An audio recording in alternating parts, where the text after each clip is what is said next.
The Golden Sandal, a Middle Eastern Cinderella story, by Rebecca Hickox, illustrated by Will Hillenbrand.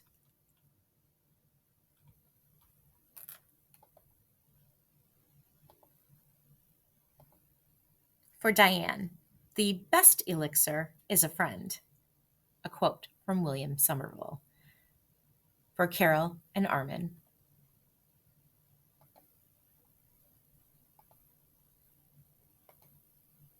There once lived a fisherman whose wife had drowned, leaving him with a small daughter named Maha.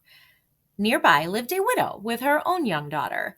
Every day she went to the fisherman's house to care for Maha, and every day she said, "You poor motherless child, I love you like my own." "Father," begged the girl, "you should marry our good neighbor, so you won't have to cook your own food or mend your own clothes, and then I can have a mother and a sister." Her father stroked her hair. "Ah, little one, I shall never marry, for stepmothers are too often jealous of another's child." But Maha continued to beg, and by the fisherman and the neighbor were married. At first all went well, but as time passed, the woman saw how much the fisherman loved his daughter. She saw how lovely and clever the girl was, and how pale and clumsy her own daughter seemed in comparison. As the months went by, Maha was forced to do more and more of the work, and during the day when the fisherman was gone, her stepmother fed her nothing but a few dried dates. One day, as Maha was walking home with a basket of 3 catfish which she'd been sent to fetch from her father's boat, she heard a voice.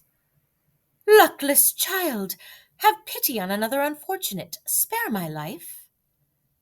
The frightened girl set the basket down and found a little red fish under the others.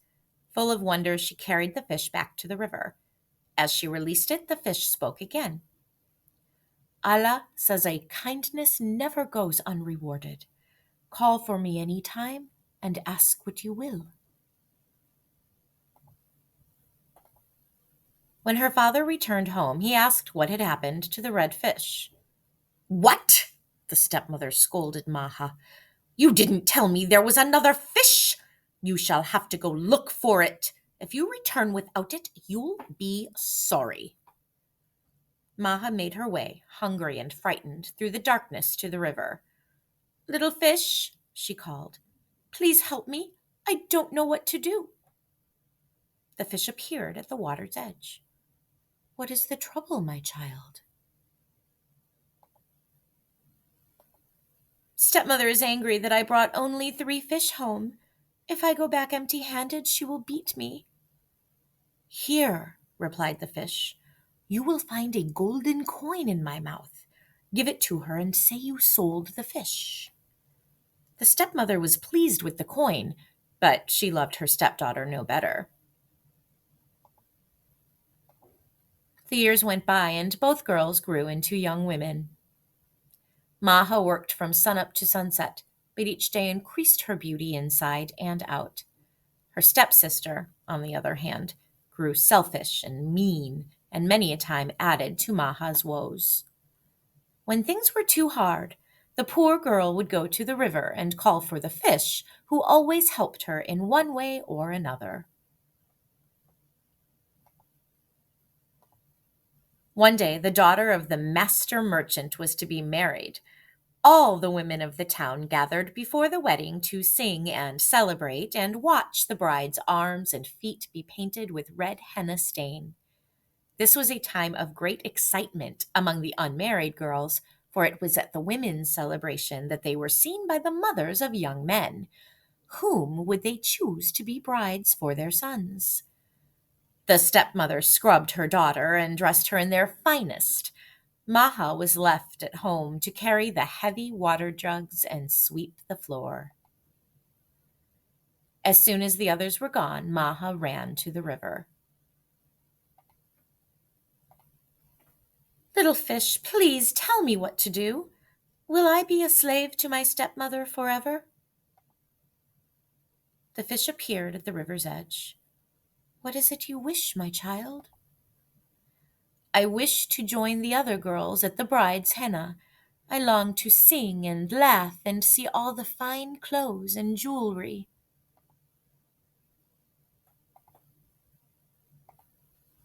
You shall go, replied the fish, but you won't sit near the door with the other fishermen's daughters. You shall sit on the cushions in the middle of the hall near the bride herself. Just be sure to leave the celebration before your stepmother.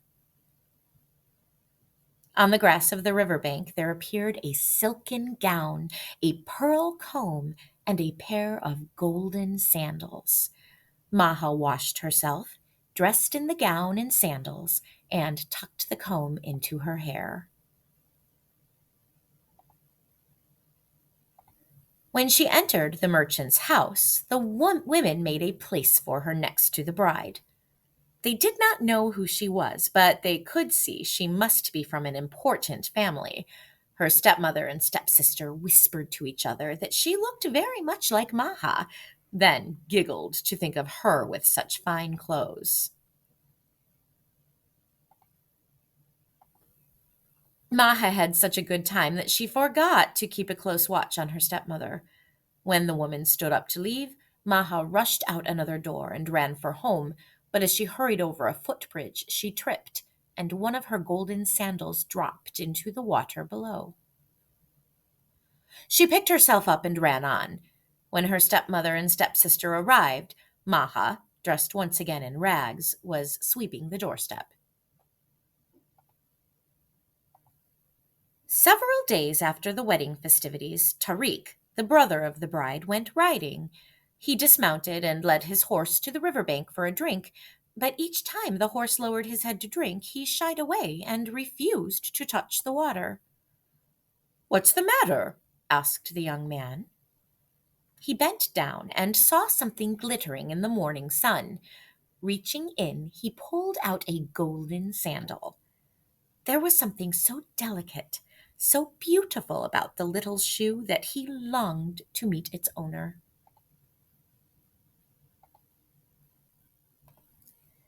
That evening he only ate a few bites of his meal. "What is troubling you, my son?" asked his mother. Tariq pulled the sandal from his robe. "As you often say, it is time for me to marry, and I wish to marry the owner of this sandal. But who is she?"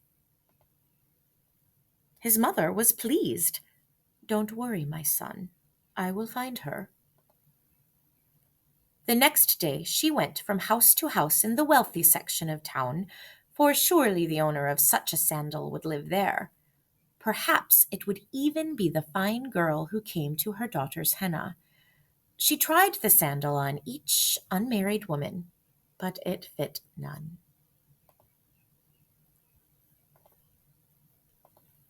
The next day she visited other parts of the city with the same luck. On the third day she came to the fishermen's huts. When Maha's stepmother saw the merchant's wife approaching, she shoved Maha into the bread oven in the yard and covered the opening with a large rock. Despite all efforts, however, her own daughter's foot would not fit into the little sandal. Tariq's mother was about to leave when the rooster flew to the top of the oven and began crowing with all his might. "Kiki-kiko, kiki-kiko, the one you seek is hidden below."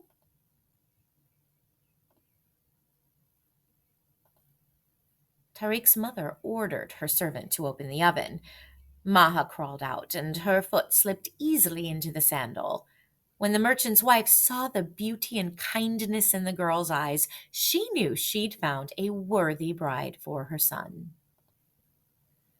"Here," she said, handing a purse of gold to the stepmother. "Your stepdaughter is now betrothed to my eldest son. The wedding procession shall come for her in 2 days' time."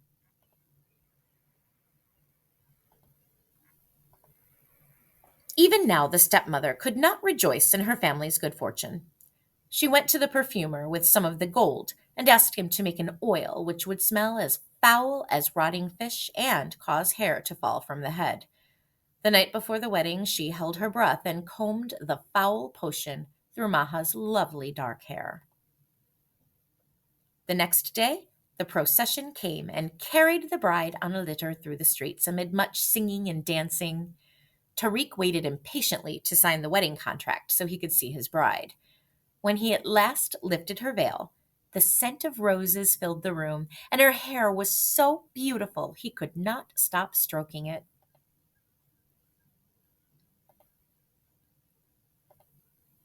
When Tariq's brother saw his happiness, he went to his mother and asked for Maha's sister. Once again, the stepmother was given a bag of gold and told to prepare for a wedding. The woman had heard of the oil's effects on Maha, so the night before the wedding, she combed the reeking mixture through her own daughter's hair. The next day, the procession carried the girl through the streets, but this time, when the groom lifted the veil, he choked at the smell and saw that his bride's head was covered with blisters instead of hair. The girl was taken back to her mother in disgrace.